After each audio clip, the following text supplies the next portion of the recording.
हरे कृष्ण हरे राम। तो भक्तों, आज मैं नई वीडियो के साथ आपके बीच आ गया हूँ एक नई जानकारी देने के लिए। जो आज का विषय है, साधना में अनुभव क्या होते हैं। तो अनुभव बहुत सारे होते हैं, ये आपको जाननी पड़ेगी कि वो क्या क्या अनुभव होते हैं। मगर उससे पहले जब भी आप साधना करते हैं, कोई भी मंत्र जाप करते हैं, तो उसके अनुभव उसके इष्ट के ऊपर होती है कि आप किस इष्ट देवता या देवी की साधना कर रहे हैं। उसी अनुसार से आपको अनुभव होने चालू हो जाएंगे, क्योंकि अनुभव अपने आप में होता है, ये दूसरों को नहीं बताया जा सकता है। लेकिन कुछ कुछ बातें जो है मैं आपको बता देता हूँ, जो आपके भविष्य में काम देगा। कि देखिए, सबसे पहली साधना के दौरान आपके शरीर में जो होती है, जैसे कि आप संकल्प करते हैं, तो उसमें एक नियम आता है कि आप मीट मछली लहसुन प्याज आप ये सब का सेवन नहीं कर सकते हैं।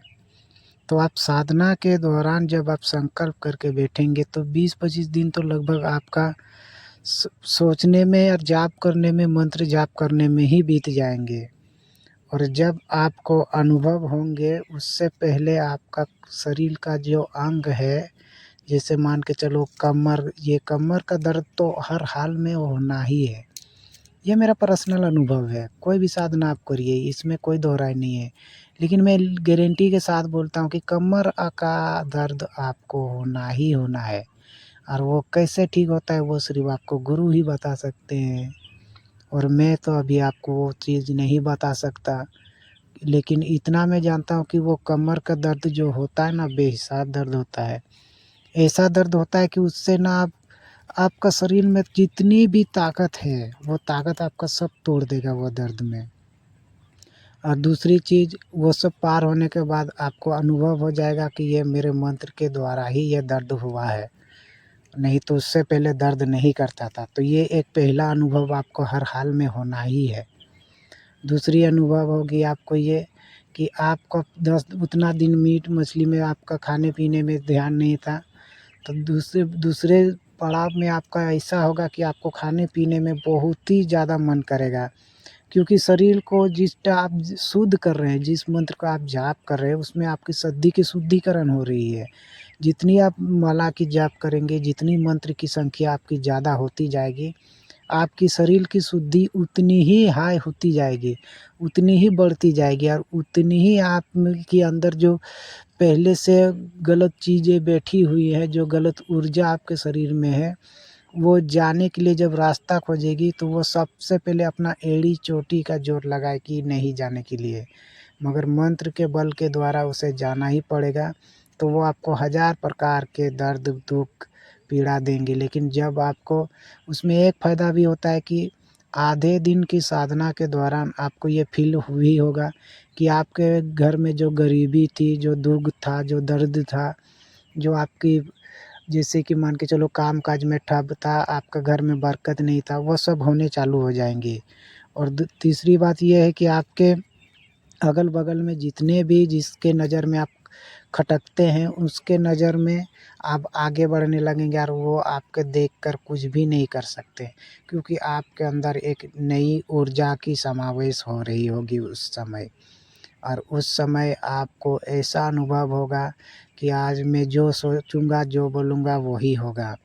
जब आपकी आधा साधना पूरी हो जाती है, आधा अधूरी जब आप तय कर लेते हैं, तो उस टाइम आपको लगेगा कि मैंने साधना में बहुत कुछ स्वप्न के द्वारा आपको प्राप्त होंगी।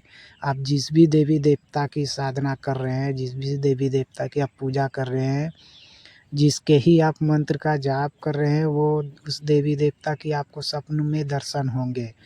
स्वप्न में दर्शन होंगे, आप बात नहीं कर सकते हैं, ये भी आपको गारंटी मैं देता हूँ कि आप बात नहीं कर सकते हैं। आपको लाख मालूम होगा कि हाँ यही है, इसी का मैं पूजा करता हूँ, इसी का सेवा करता हूँ, मगर आप उससे बात नहीं कर सकते हैं।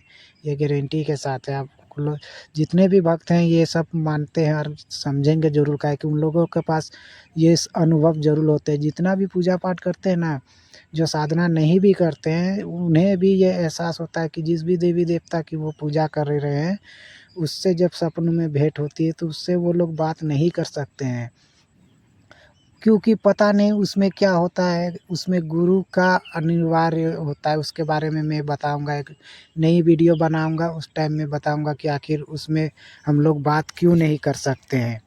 उसके बारे में मैं बाद में बताऊंगा। इससे पहले आपको ये जाननी ज़रूरी है कि अगर आपको कोई भी मंत्र जाप में अगर आपको आगे बढ़ना है, आपको लगेगा जिस दिन आपका साधना पूर्ण हो जाएगा उस दिन देवी देवता आपके समक्ष प्रसुद्ध हो जाएंगे, खड़े हो जाएंगे और आपको जो मांगोगे वो वरदान देंगे। उसके भी कुछ नियम होते हैं, कैसे वरदान होते हैं कि वचन होते हैं, उसके बारे में मैं भी एक वीडियो बनाऊंगा।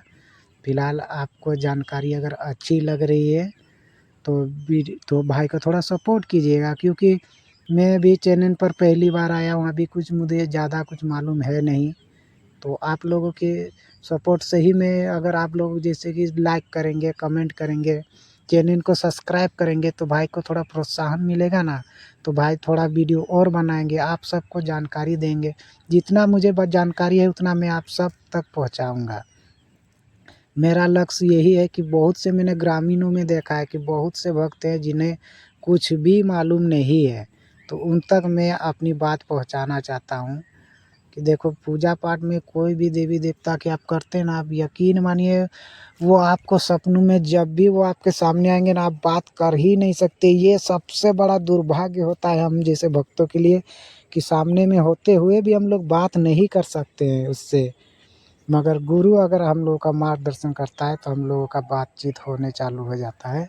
तो जब वो आपको बात तभी होगा जब आपकी साधना पूर्ण हो जाएगी, और साधना इतनी आसानी से पूर्ण होते नहीं है, इतना कठिनाई होगी ना, आप यकीन मानिए आपको यकीन नहीं होगा। तो ठीक है, हम मिलेंगे अगले वीडियो में। तब तक के लिए जय सिया राम, जय हनुमान।